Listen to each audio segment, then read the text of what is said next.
hermanos. ¿Qué tal? Muy bien. ¿Dispuestos a aprender mucho? Bueno. Hay bastante para esta tarde, así que bueno, comenzamos y hasta donde lleguemos a las 8:30. Capítulo 2. Marcos, capítulo 2.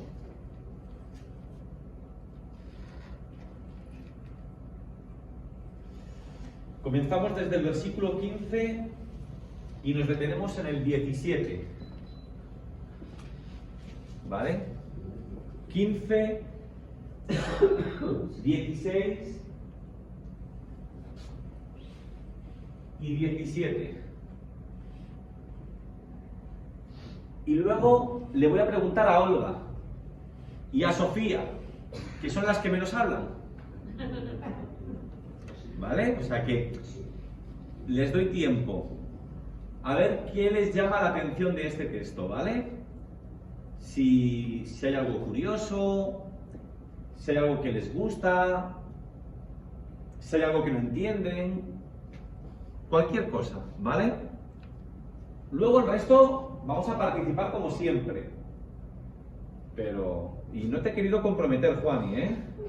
Porque como últimamente no has podido venir, digo, te pillo un poco desubicada con lo que estamos estudiando, pero bueno. ¿Comenzamos, Alfredo? Comenzamos. Venga. Aconteció que estando Jesús a la mesa en casa de él, ¿a quién se refiere con él? A Mateo. ¿No? ¿Quién habías dicho? Sí, yo dije de él. Lo mismo, Leví, ¿eh? Leví o Mateo, lo mismo, ¿vale? Por tanto, aconteció que estando Jesús a la mesa en casa de Mateo, o de Leví, muchos publicanos y muchos pecadores estaban también a la mesa juntamente con Jesús y sus discípulos, porque había muchos que le habían seguido. Y los escribas y los fariseos, viéndole comer con los publicanos y con los pecadores, dijeron a los discípulos: ¿qué es esto que él come y bebe con los publicanos y pecadores? Al oír esto, Jesús les dijo: los sanos no tienen necesidad de médico, sino los enfermos.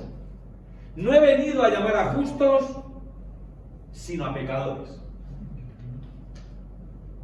Olga. Pero aquí se ve que Jesús no tiene distinción sobre personas. ¿Y por qué no me habla nunca, Olga? Claro que sí, está perfecto, ¿no? Él acepta a todo el mundo, sin pecadores y no pecadores. ¿Algo que objetar?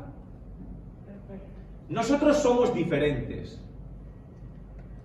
Nosotros etiquetamos, catalogamos. Nos sentimos superiores moralmente hablando. Pero aquí tenemos a Jesús, y he dicho hasta la extenuación que Jesús muestra a Dios. Aquí tenemos a Jesús que no hace acepción de personas. Se sienta con publicanos y con pecadores. Perfecto, Olga. Muy bien. Sofía. Se sienta con pecadores porque dice que los limpios no necesitan ser lavados. Amén. Maravilloso. Porque ya están limpios. ¿Y por qué no habla y le deja todo el rato a Araceli? Porque son las que más saben y el que calla autor. Mira mi chuleta.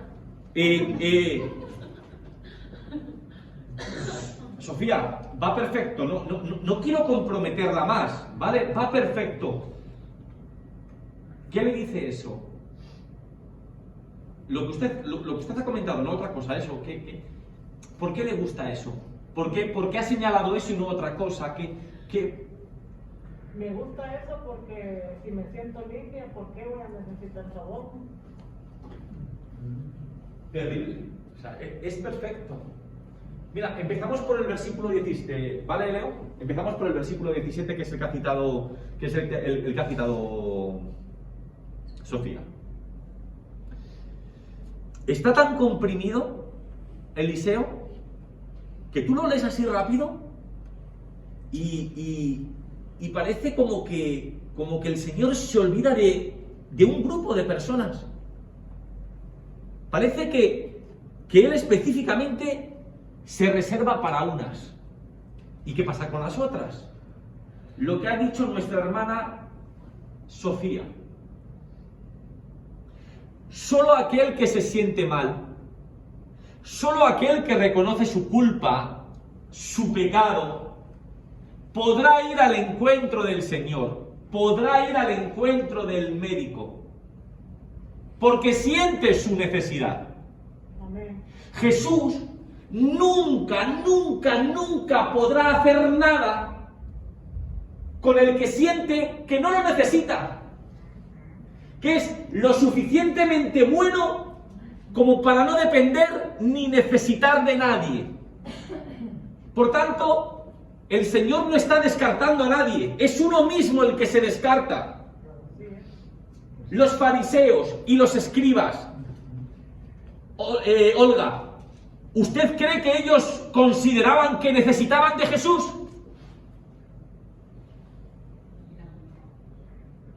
Porque se veían a sí mismos justos.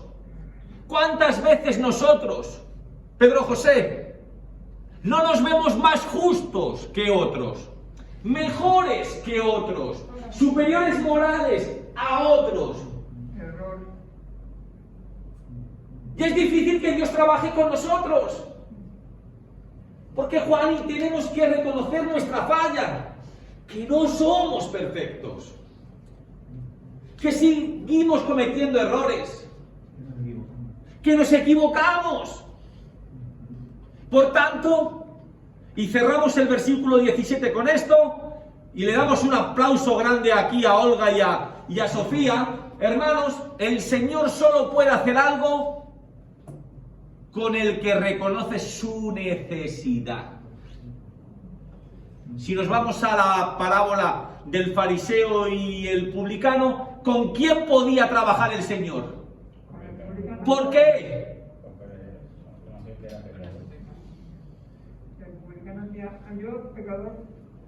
¿Vale? Un aplauso, hasta tremendo. No me cojas envidia ahora, No me cojas envidia. Venga, otros.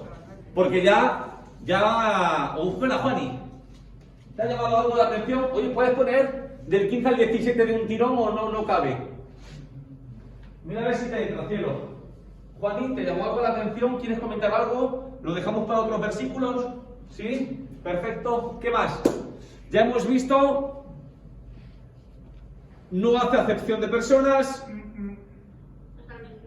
El Señor solamente puede trabajar con aquel que reconoce su necesidad.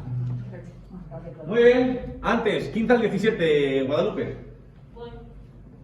¿Qué más? Pedro, ¿qué te ha llamado la atención, amigo? El 17 es muy importante. Lo acabamos de tratar. Pues sí, pero yo voy a decir una cosita. Dime. Al oír esto, Jesús cuando está pendiente de todo, no se le escapa una, ni una ni ninguna. Y les dice a los discípulos Sí. lo que les dice. Pedro, es muy interesante porque es cierto, porque los escribas y los fariseos van a Jesús. No, nunca. Va a los discípulos, pero Jesús es el que responde. Muy bien. Está bien ese matiz, Pedro. El oído fino. Muy bien. Leo, venga, gracias por levantar la mano, dime. Igual que Pedro, me había fijado que en los anteriores capítulos, cuando curó al paralítico, veo que se comentaban entre ellos, pero ¿cómo este puede decir que que sus pecados son perdonados. Nunca le dijeron directamente por qué lo haces. Sí.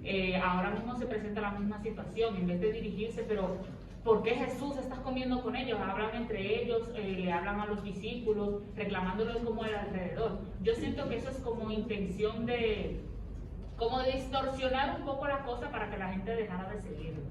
Porque realmente siento, no quiero decir envidia o cosas así, pero para ellos era algo diferente. Sí. Que Jesús estuviese sentado Sí. con todo este tipo de personas que se supone que son pecadores y que hay que alejarse. Muy bien. Perfecto. Miren. Juani, la semana pasada vimos cómo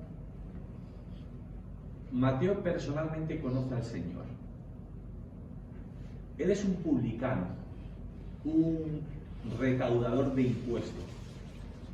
Los recaudadores de impuestos en aquel tiempo eran odiados. ¿Por qué?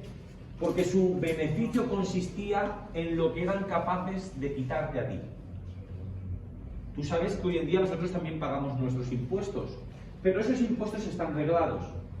235 de contribución, 128 del impuesto de la circulación. Tú sabes lo que tienes que pagar. En aquel tiempo la gente normal y corriente no sabía lo que tenía que pagar. Por tanto, ellos cobraban lo que les daba la gana. Y lo que te cobraban a ti de más era el beneficio que ellos se sacaban. El sobrebeneficio. Porque ya habría acordado algo con el gobierno de turno.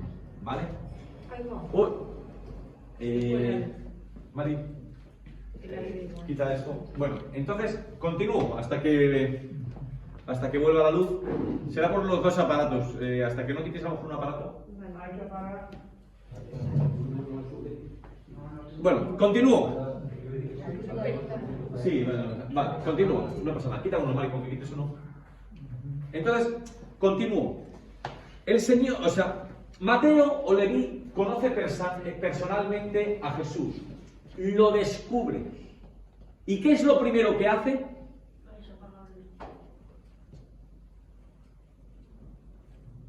Lo pone ahí, lo acabamos de leer. Mateo, la semana pasada. Se deja todo y se va solo con Jesús. Sí, pero ¿ahora qué hace? Ahora le invita a estar en casa. Lo invita a comer a su casa. Claro. ¿Vale? Pero no para estar solamente con él, No. sino para que sus amigos Vayan y lo vean. conozcan su gran descubrimiento. Él ha descubierto al Señor y quiere que sus amigos descubran también al Señor. ¿Cómo eran los amigos de Mateo?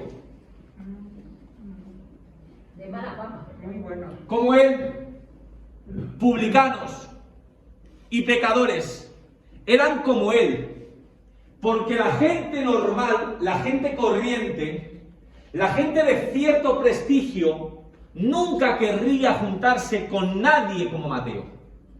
Por tanto, ¿entre qué grupo había tenido que escoger a sus amigos Mateo? Entre los marginados de la sociedad.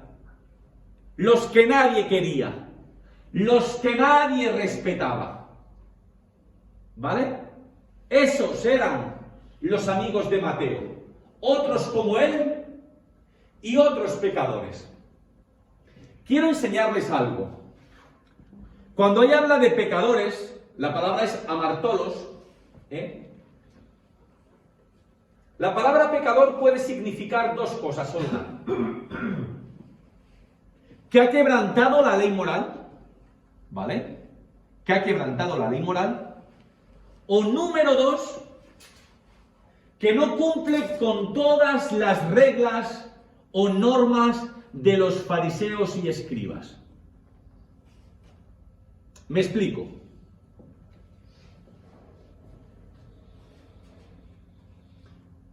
Alguien que comete adulterio y alguien que come cerdo, los dos son pecadores. Alguien que es acusado de asesinato o de robo y una persona que no se lava las veces necesarias que el rito ordena, los dos son considerados pecadores. ¿Vale? Por tanto, cuando ahí se habla de que está con otros publicanos y con otros pecadores, no se imaginen que todos habían quebrantado la ley moral.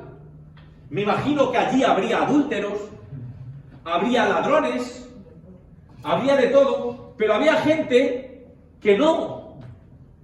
Pero eran considerados pecadores porque no cumplían a rajatabla las normas, los ritos de los escribas. Y entonces usted tiene que entender una cosa, que un judío ortodoxo, un judío recto, el que guardaba escrupulosamente la ley, nunca se juntaría con lo que ellos llamaban la gente de la tierra. Esta gente de la tierra era esa, que no cumplía todas las normas específicas de los escribas y fariseos. Entonces, para que usted vea el pensamiento, un judío ortodoxo, escrupuloso de la ley, nunca, si tú fueras un agente de la tierra, ¿no? Una persona, nunca te dirigiría la palabra. Imagínate, Alfredo, que tienes que ir a realizar un viaje y los dos vais al mismo sitio. Él nunca iría contigo. Nunca te pediría hospedaje. Tampoco te hospedaría nunca él a ti. Y para él, que su hija se casara con una persona así, sería peor que entregársela a las fieras. Es decir, lo que tú has dicho, Olga, el Señor no hacía acepción de personas cuando estos religiosos sí la hacían. No se juntarían jamás con ellos. ¿Vale? Pero el Señor sí. Se juntaba con ellos. Y era juntándose con ellos que les dignificaba. Miren, un judío ortodoxo sentía dos cosas ante lo que ellos consideraban pecadores. Número uno, desprecio. Se consideraban en un nivel tan alto, miraban desde tan alto a la gente común, que simplemente los despreciaban. Y número dos, sentían miedo, porque consideraban o tenían miedo a que se les pegara algo del pecador. Es como nos ha pasado a nosotros aquí últimamente, ¿no? Con el tema este del COVID, ¿no? Todo el cuidado que hemos tenido, no sea que yo me vaya a contagiar. Ellos eran iguales. Ante una gente de esta de la tierra, guardaban distancia, no sea que algo malo se me pegue. El comportamiento de Jesús nunca fue así. A él no le importaba reunirse con estas personas, hablar con estas personas, enseñar a estas personas. Y yo estoy convencido de que muchos de ellos cambiarían su forma de vivir al sentirse respetadas, dignificadas. ¿Usted cree que un publicano, un ladrón, un adúltero, iría en búsqueda de un ortodoxo de su tiempo, de un escriba y de un fariseo? No. Porque se sentiría despreciable siempre. Jesús no hizo nunca sentirse a nadie despreciable. Él comía con los que no comía nadie. Él se juntaba con los que no se juntaba nadie. Él trataba a los que no trataba nadie. ¿Ustedes recuerdan a la mujer samaritana? En aquel tiempo, ¿qué fama no tendría esa mujer que había tenido cuántos maridos? 5. ¿Y el que ahora tenía? No era su marido. Tampoco era su marido. 6. Sin embargo, Jesús, dulce y apaciblemente, habla con ella. ¿Le echa en cara su pasado? No. ¿Su presente? Es más, se convierte en predicadora. ¿Quién testificó de Jesús ante los de su aldea? Ella. Ella. ¿Algo más, hermanos? En el 17 me quedo con lo último. No he venido a llamar a justos sino a pecadores. Es que porque Jesús sabía que no había ningún justo en la tierra, como dice la palabra. No hay justo ninguno. Amén. Ninguno. Es decir, que yo vine para todos.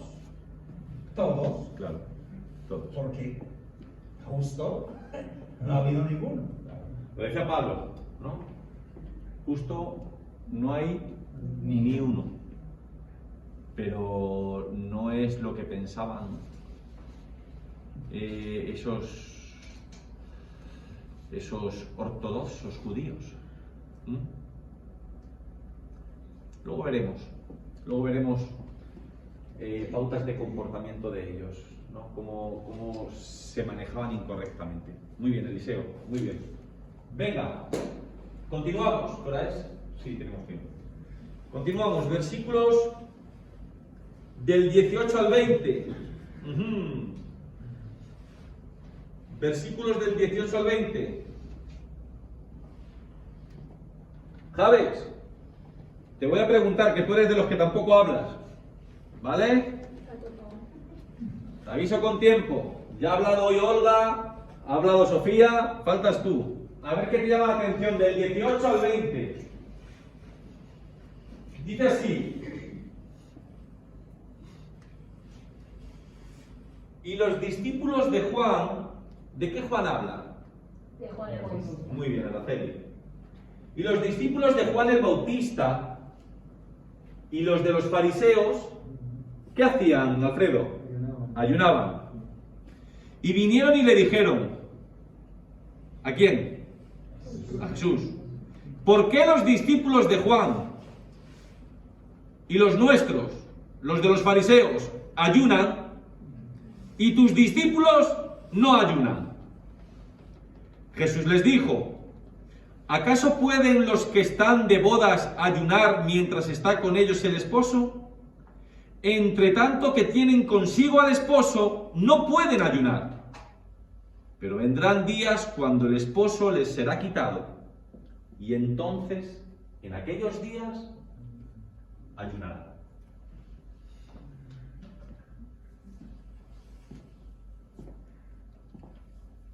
Javes, ¿te pongo en un compromiso? ¿Qué te llama la atención? Si hay algo que te llame la atención. ¿Ves algo raro? ¿Alguna enseñanza interesante?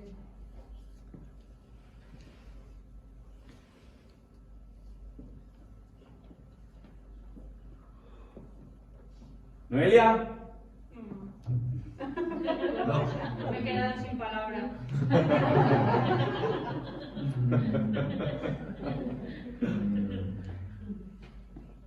Olga.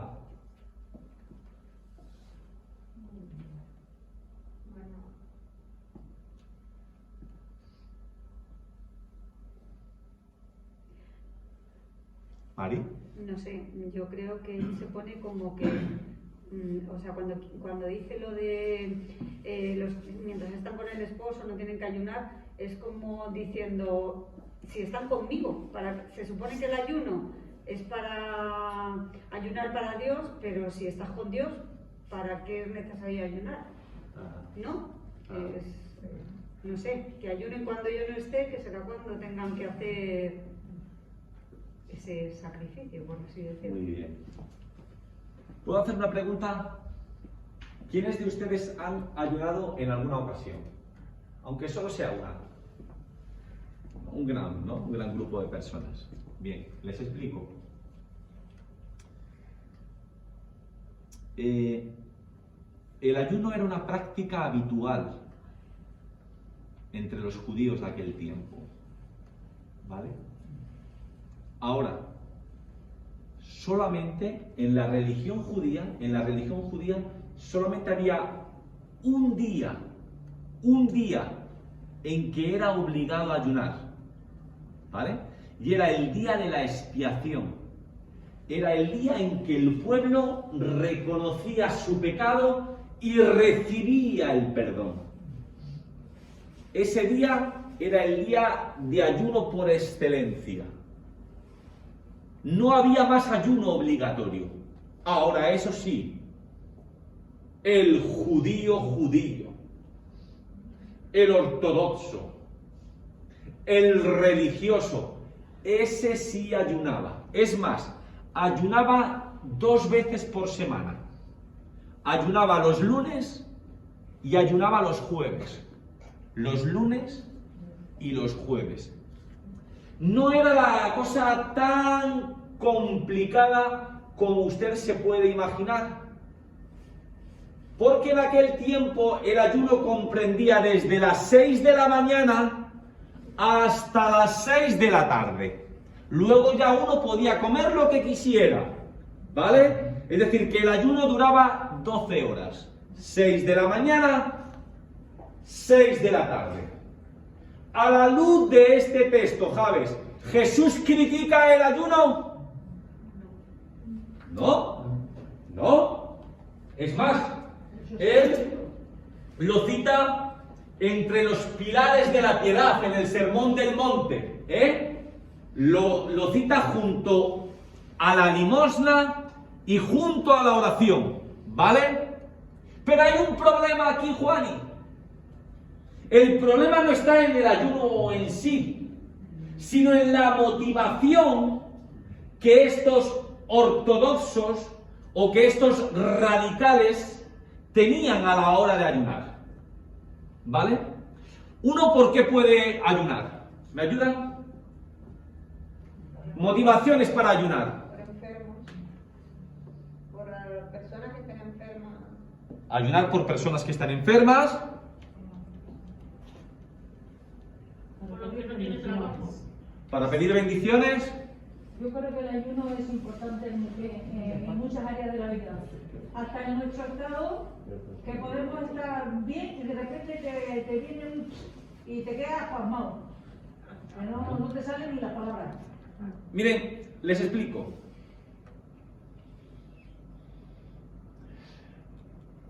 El ayuno es algo que tiene que salir de lo más profundo del corazón. Es un humillar tu alma, ¿vale? Mira, uno puede ayunar para sentir que está al control de las cosas, que las cosas no le dominan. Por ejemplo, cuando te abstienes de alimentos, te das cuenta de que esos alimentos no te dominan a ti, ¿vale? Uno puede ayunar para valorar más las cosas. No hay nada como pasar una semana fuera de tu casa para que empieces a apreciar lo bueno que es tu colchón, Yo cuando estoy de vacaciones estoy muy a gusto, pero echo de menos. Llega un momento en que echo de menos mi casa, mi sillón, mi cama, No hay nada como dejar por un tiempo ciertas cosas para comenzar a valorarlas. Pero el ayuno sobre todo es humillar el alma. Tiene que salir de lo más profundo de tu corazón. Es algo que tienes que hacer con honestidad, con sinceridad. ¿Esa era la motivación de los fariseos y de los escribas? No. Olga, ¿sabes lo que hacían? Esos lunes y esos jueves cuando ayunaban, incluso se pintaban la cara de blanco. Y se ponían sus peores ropas. Y si estaban un poco hecha polvo, mejor que mejor.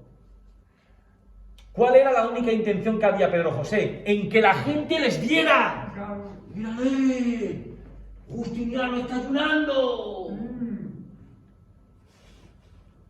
Así que lo hacían por 2 cosas. Para que la gente les viera y para que Dios se lo reconociera.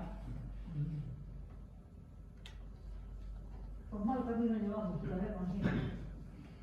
Entonces Jesús le responde con una alegoría. ¿Acaso los invitados de una boda, cuando están en plena celebración, ayunan? No mientras que el novio esté con ellos, ¿no? Miren, en aquel tiempo las bodas eran diferentes a las nuestras. Hoy en día, Alfredo, los novios se casan y al día siguiente se están yendo de luna de miel. En aquel tiempo no era así. Cuando uno se casaba, tenía fiesta en su casa por una semana. Sofía, usted imagínese, en un tiempo en el que había tanta necesidad y tanta escasez, una semana de fiesta, ¿qué es lo que suponía? La semana más feliz de tu vida. La semana más feliz de tu vida. Por tanto, todos los amigos, los compañeros, los familiares, durante esa semana se acercaban a casa. Y había una norma rabínica que decía que uno que estaba invitado a una boda estaba exento de cumplir con los deberes o normas religiosas porque estaban en la boda. A esas personas se les llamaba los hijos del tálamo nupcial. Y eso es lo que dice Jesús. Eso es lo que dice Jesús. Mis discípulos es como si estuvieran de boda. Porque el esposo está aquí. ¿Qué nos enseña eso, Araceli? Pues que propiamente la vida cristiana debe ser una vida de alegría o de tristeza. De alegría. Si tienes al Señor contigo, ¿cómo tiene que ser tu vida? De alegría. Con esto no estoy diciendo que no haya problemas, que no haya tensiones, que no haya sinsabores, pero no hay nada más contradictorio que un cristiano amargado. Juan, y tú puedes tener un mal día, tú puedes tener una mala semana, puedes tener un mal mes, pero te imaginas 20 años conociéndote y 20 años amargada. No es la seña de identidad de un cristiano, porque tiene al Señor.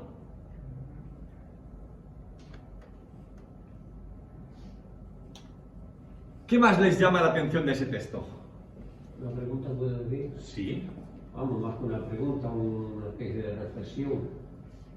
¿Qué será más importante hoy día? Seguir, digamos, si vale la expresión, practicando el ayuno, sí, o que el esposo esté siempre con nosotros y nosotros con él. Es decir, en este caso Jesucristo. Es decir, una vida, como bueno, esta tarde lo hemos comentado, una vida honesta, limpia delante de Dios, o hacer sacrificios que tal vez por tradiciones, por lo que sea, por culturas, seguimos tal vez practicando. Sí. Hombre, lo digo para reflexionar cada uno. Sí, no, está muy bien sacado el asunto. Les digo para que lo piensen, ¿vale? Javes, una cosa es ser cristiano y otra cosa es tener una cultura cristiana.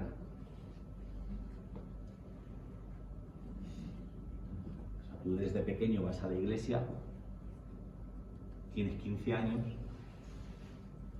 y tú tienes una cultura cristiana. Tú sabes de normas, sabes de ritos, sabes lo que se espera de ti y lo que no se espera, lo que está bien y lo... ¿Pero eso te obliga a algo? El ayuno, y no quiero ofender a nadie, lo digo con el mayor de los respetos. No hagas nunca nada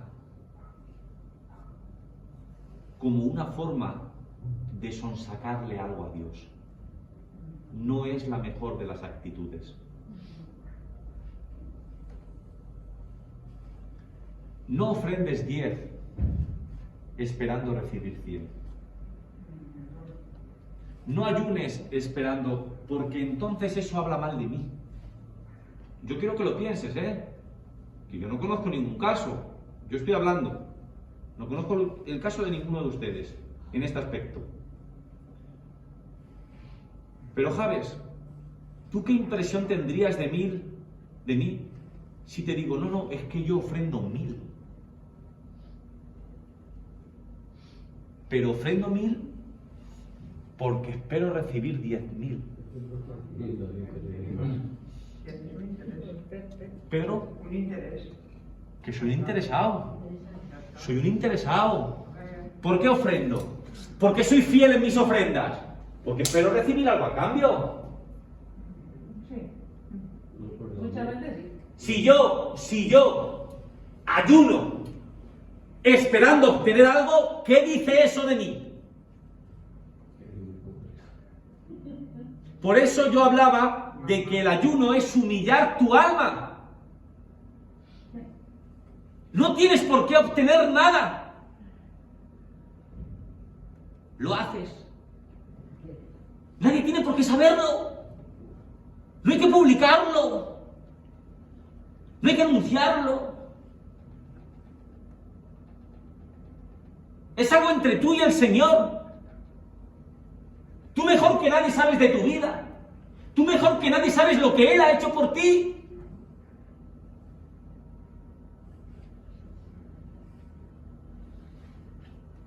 No hace falta subirlo al Facebook o ponerlo en el estado. Tercer día de ayuno consecutivo. El corazón me late. No. Humillar tu alma. Humillar tu alma es humillar lo más profundo de ti. Lo que nadie ve. Lo que tú eres. Lo que tú sientes. ¿Cómo te ves? ¿Cómo te encuentras? Y te rindes al Señor. Te entregas al Señor. Quieres vivir por el Señor.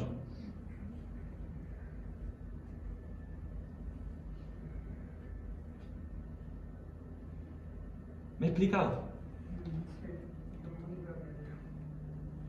¿Qué más ven en este texto? Hay algo que no me ha dicho nadie. Está en el final. Deja ahí un pozo de tristeza.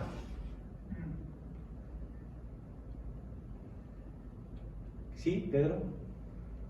Yo veo al final que vendrán días en que ayunarán.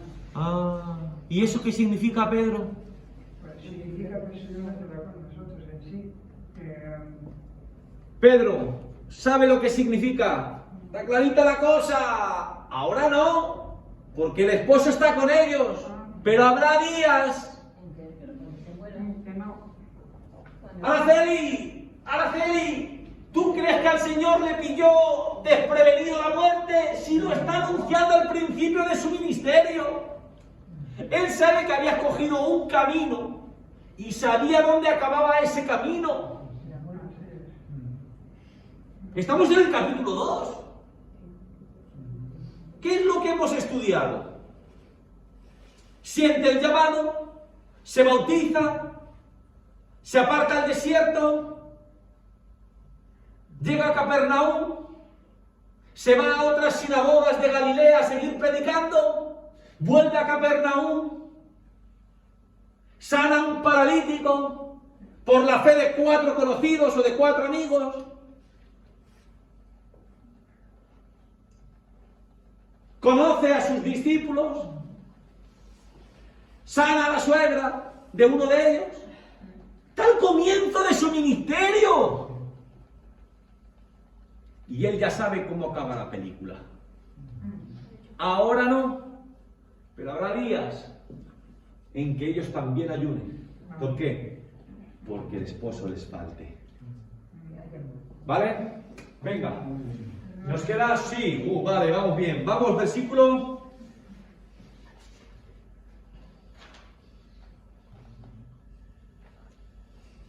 Versículo 21 y 22. 21 y 22, Guadalupe Cero. Lo tienes en pantalla. Venga.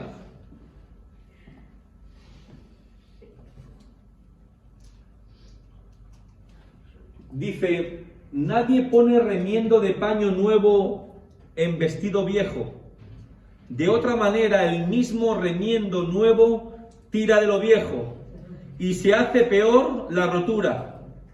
Y pone otro ejemplo, otra analogía.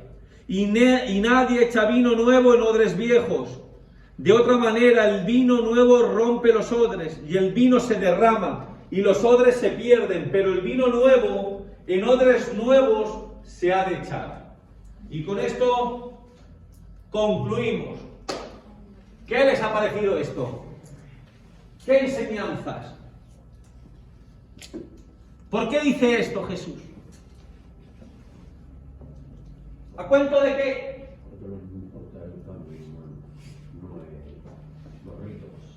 O sea, él sabe que predica totalmente diferente. Él no predica como el resto de escribas.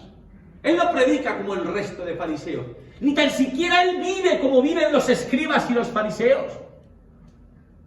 Si viviera como ellos, no le señalarían. ¿Pero qué haces comiendo con pecadores? ¿Qué haces comiendo con publicanos? Este es comilón y bebedor de vino. Ni predicaba igual, ni comía igual.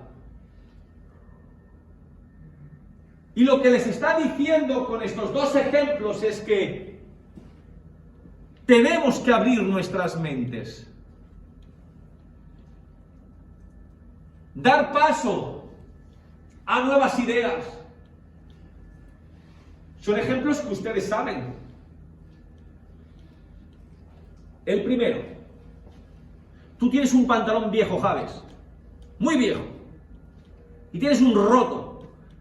Un roto como esos de Noelia que en sus pantalones nuevos, pero que tiene ahí y dice, madre mía, y por eso he pagado dinero cuando el pantalón está roto. Pero imagínate que el pantalón tiene 10 años. Viejo. Roto por todos los lados.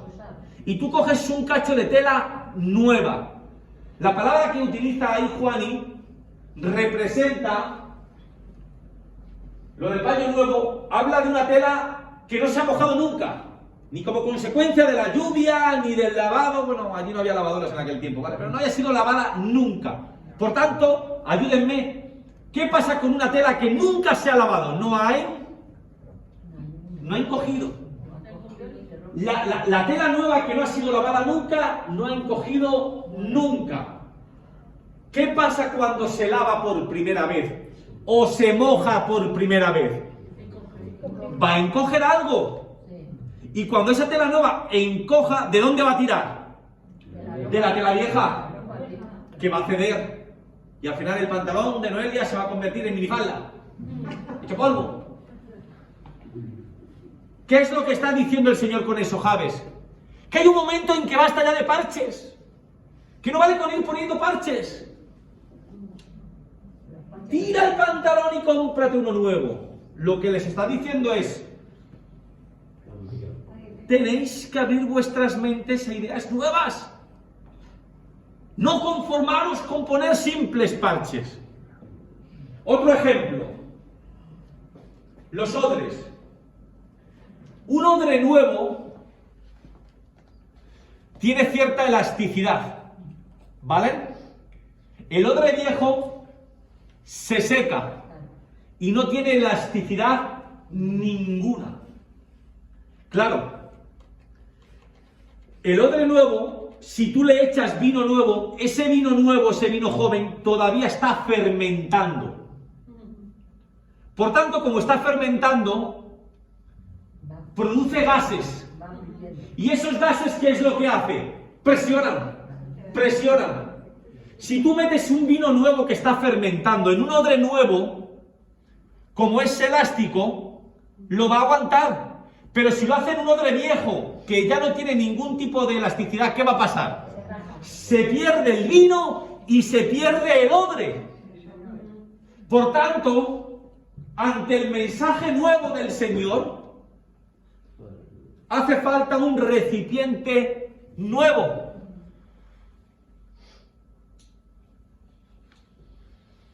¿Ustedes piensan que ellos estaban preparados para eso?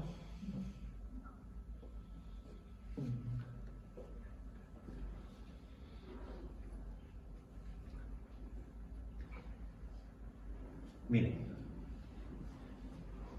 olvídense de lo que siempre decimos. ¿Por qué murió Jesús? ¿Para perdonarnos? Sí, vale, sí. Pero olvídense de eso. Para un judío normal, que no cree en eso, Eliseo, ¿por qué murió Jesús? ¿Por qué lo mataron? Porque revolucionó toda su cultura. Hizo un ovillo con todo lo que se encontró y no les interesaba que alguien como Jesús siguiera vivo. ¿Pero acaso no vieron los milagros de Jesús? ¿No lo vimos la semana pasada? ¿Acaso no solamente Dios es el que puede perdonar pecados? Pero ese hombre, en el que ellos no creen, hace que un paralítico anda. Por tanto, ese hombre que está perdonando pecados. Pero era mejor quedarse ciegos antes que reconocer lo que no estaban dispuestos a asumir. Y a mí eso lo que me dice Leo es: ¿cuántas veces estaré frente a la verdad y quiero volverme ciego? Esto no va por nadie, ¿eh? Lo que voy a decir, como siempre digo, porque como siempre me meto con mis padres en mayor y todo eso, pero escúchenme que esto es así, ¿eh? Cuanto mayor te vuelves, menos dispuesto a los cambios estás.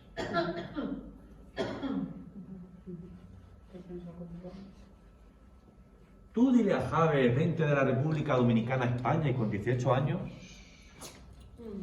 díselo con 95 años. Cuando uno se vuelve mayor, Eliseo, está menos presto a los cambios. Pero tenemos ejemplos en la Biblia de personas que sí estuvieron dispuestos. ¿Recuerdan a Abraham? ¿Era un muchachillo Abraham? No. Sin embargo, dejó su tierra y su parentela para ir en pos del lugar que el Señor le iba a mostrar. De eso tenemos que aprender, hermanos. Tenemos que aprender. Hasta aquí. No sé si alguna... Uy, hoy he terminado encima hasta 2 minutos antes, ¿no? No, eso está bien. ¿Alguna pregunta, hermanos? ¿O algo que quieran añadir?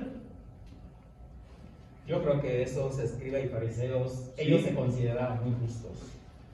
Ellos se consideraban justitos. Justos, somos justos, no nos enrolles, muchacho, nos estás enrollando. Sí. Nosotros somos justos y tú quédate ahí. Sí. Eliseo, a mí, ¿vale? A mí eso me invita a ser más humilde de lo que soy. A no mirar con desprecio a esos que llamamos del mundo. Porque esos del mundo son tan queridos para Dios como yo. Igualito.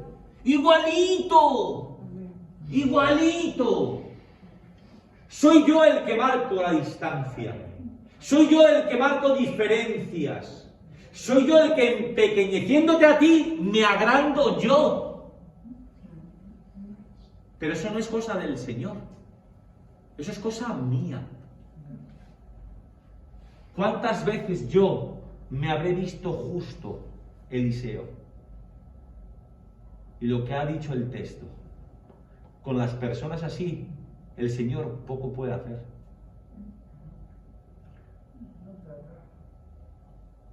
Por eso, James, tenemos que aprender a ser humildes.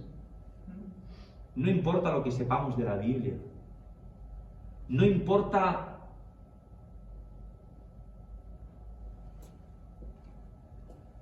si consideramos vivir una vida santísima. siempre hay margen para la mejora. Siempre hay un espacio para seguir empequeñeciendo, para que Él siga creciendo en nosotros.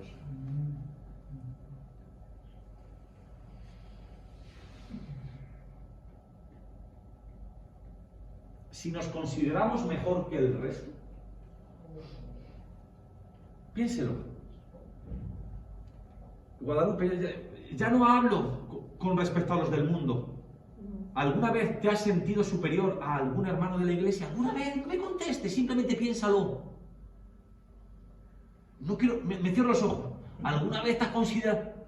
Estás equivocado. Porque tú no eres mejor que nadie. No eres mejor que nadie.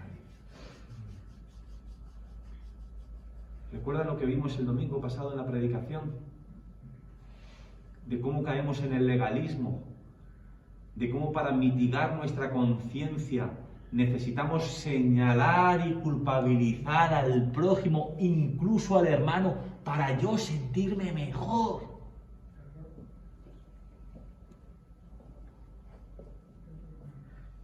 Yo no tengo que compararme contigo, Juan, ni con Alfredo, ni con Leo. Mi referente es el Señor. Y ante el Señor, qué pequeños somos todos.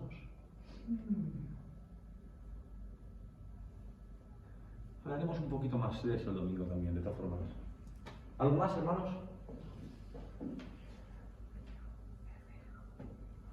Juani, ¿alguna duda?